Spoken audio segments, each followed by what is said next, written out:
Congress party के accounts freeze कर दिए गए हैं। हमारे देश में लोकतंत्र पर तालाबंदी हो गई है और ये कांग्रेस पार्टी के अकाउंट्स फ्रीज नहीं हुए हैं, हमारे देश में डेमोक्रेसी फ्रीज हुई है। और यूथ कांग्रेस और कांग्रेस दोनों के अकाउंट्स जो फ्रीज करे गए हैं, 210 करोड़ की रिकवरी इनकम टैक्स डिपार्टमेंट ने यूथ कांग्रेस और कांग्रेस से मांगी।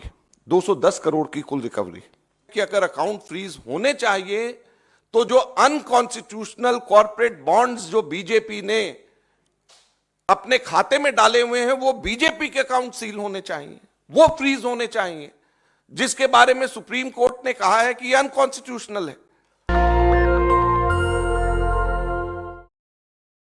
आप लोगों को जानकर के आश्चर्य होगा और सही मायने में दुख भी होगा कि हिंदुस्तान के अंदर लोकतंत्र पूरी तरीके से खत्म हो गई है, तालाबंदी लोकतंत्र की हो गई है। हम लोगों को परसों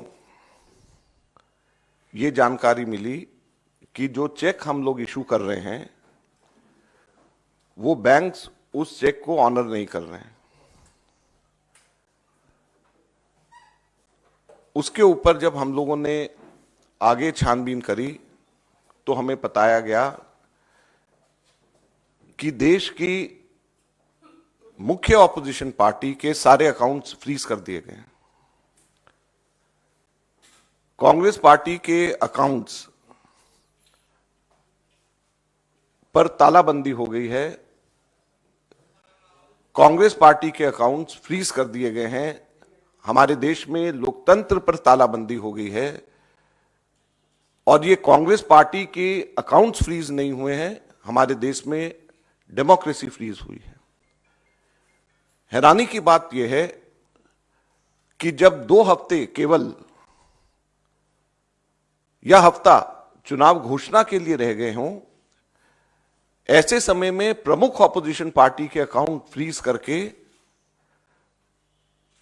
यह सरकार क्या दिखाना चाहती है और किस आधार पर फ्रीज करे गए हैं, मैं आपको बताना चाहूंगा तो वो हास्यास्पद है।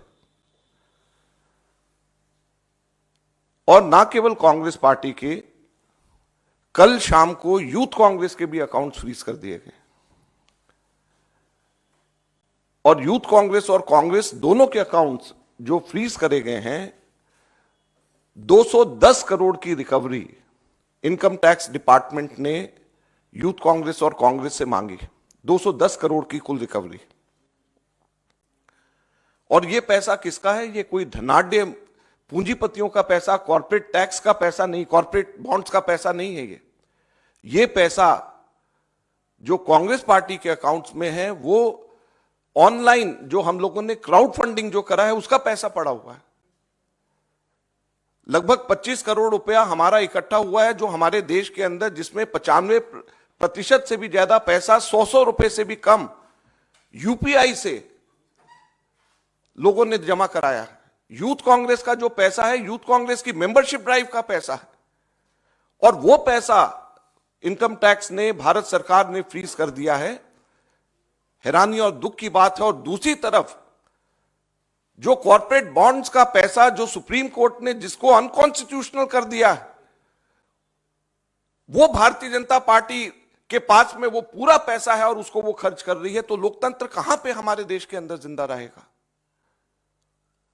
मैं इसलिए आज आपको बताना चाहता हूं और कहना चाहता हूं दुख से कि हमारे देश के अंदर लोकतंत्र खत्म हो गया है, लोकतंत्र पे बेड़ियां लग गई हैं, लोकतंत्र पे तालाबंदी हो गई है। ये कांग्रेस के अकाउंट के ऊपर तालाबंदी या बेड़ियां नहीं है, ये लोकतंत्र के ऊपर तालाबंदी और बेड़ियां हैं। चुनाव से 2 हफ्ता पहले अगर किसी भी पॉलिटिकल पार्टी के अकाउंट जब फ्रीज हो जाते हैं, उसके ऊपर तालाबंदी हो जाती है, तो ये लोकतंत्र के लिए इससे ज्यादा चिंता और दुख की बात नहीं हो सकती। क्या हमारे देश के अंदर एक पार्टी का ही सिस्टम रहेगा? क्या हमारे लोकतंत्र के अंदर वन पार्टी पॉलिटिक्स हमारे देश के अंदर रहेगी? बाकी सभी के सभी पार्टियों के अकाउंट्स फ्रीज हो जाएंगे? बाकी पार्टीज को क्या रहने का अधिकार नहीं है? अब मैं आपको बताता हूं कि ये किस रीजन से ये सील किया गया और किस रीजन से सील किया गया है, और उसकी टाइमिंग आप समझ लेंगे तो इससे ज्यादा हास्यास्पद बात नहीं हो सकती। ये 2018-19 के इनकम टैक्स रिटर्न्स के बेसिस के ऊपर ये 210 करोड़ की रिकवरी मांगी गई है 2018-19 के। अभी क्या है, 2024 चल रहा है, चुनाव आने वाला है। 2018-19 के इनकम टैक्स रिटर्न्स के बेसिस के ऊपर। और क्या कारण है? दो कारण। एक कारण कि हम लोगों को 31 दिसंबर 2019 तक अपने हम लोगों को अकाउंट सबमिट करने थे और शायद 40-45 दिन लेट अकाउंट सबमिट उस वक्त किया इनकम टैक्स के ऊपर। हम सबके सब लोग 10-15 दिन, अक्सर बहुत लोग लेट हो जाते हैं। उसके बेसिस के ऊपर एक कारण ये। और दूसरा कारण क्या है कि 2018-19 इलेक्शन का वर्ष था और उस इलेक्शन के वर्ष में कुल 199 करोड़ की 199 करोड़ की रिसीप्ट कांग्रेस पार्टी की थी जो इलेक्शंस में खर्च हुए थे, 199 करोड़। उसमें से सिर्फ 14,40,000 रुपया, सिर्फ 14,40,000 रुपया हमारे कांग्रेस के एमपीज और एमएलएज ने एक महीने की अपनी तनख्वाह कैश में जमा कराई थी। सिर्फ 14,40,000 रुपया। और सिर्फ 14,40,000 रुपया कैश में जमा कराया, इसकी वजह से 210 करोड़ का रिकवरी का पेनल्टी कांग्रेस के ऊपर लगा दी गई है। यह कारण है। और 2018-19 का किया हुआ आज जाकर के 5 साल के बाद में चुनाव की घोषणा से 2 हफ्ते पहले हमारे अकाउंट्स इसको लेकर के फ्रीज कर दिए जाते हैं। यह बड़े शर्म की बात है। हम लोग ये मांग करते हैं कि अगर अकाउंट फ्रीज होने चाहिए तो जो अनकॉन्स्टिट्यूशनल कॉर्पोरेट बॉन्ड्स जो बीजेपी ने अपने खाते में डाले हुए हैं वो बीजेपी के अकाउंट सील होने चाहिए, वो फ्रीज होने चाहिए, जिसके बारे में सुप्रीम कोर्ट ने कहा है कि ये अनकॉन्स्टिट्यूशनल है। जो हमारा कांग्रेस का जो पैसा है, ये सारा पैसा तो हमारे कार्यकर्ताओं ने ऑनलाइन डोनेशन से, क्राउड फंडिंग के माध्यम से, यूथ कांग्रेस ने अपना पैसा सारा का सारा, ये जो अभी जो उनका हुआ है पैसा जो उनका इकट्ठा होता है, आप सब लोग जानते हो, मेंबरशिप ड्राइव से वो पैसा इकट्ठा करते हैं।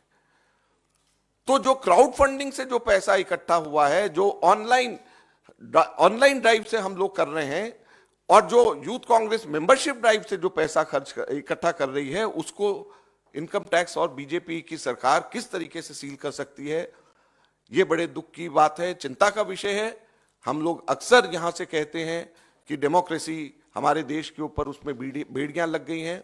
बहुत साफ ये नजर आ रहा है कि अब हमारे देश के अंदर लोकतंत्र नहीं रहा। ऐसा लगता है कि केवल वन पार्टी सिस्टम हमारे देश के अंदर लाने का ये प्रयास है और बाकी सारी पार्टीज के अकाउंट्स अगर सीज होंगे, प्रमुख मेन ऑपोजिशन पार्टी का अकाउंट अगर फ्रीज करा जाएगा, सीज होगा, तो इससे ज्यादा लोकतंत्र के लिए चिंता की बात नहीं है। हम लोगों ने इनकम टैक्स एपेलेट ट्रिब्यूनल में परसों ही अर्जी लगाई है और अभी जब मैं आप लोगों के सामने बोल रहा हूं तो इनकम टैक्स एपेलेट ट्रिब्यूनल के पास में हमारी अर्जी पे सुनवाई हो रही है और ये हम उम्मीद करते हैं कि हमारे देश की जुडिशरी इस लोकतंत्र की रक्षा करेगी।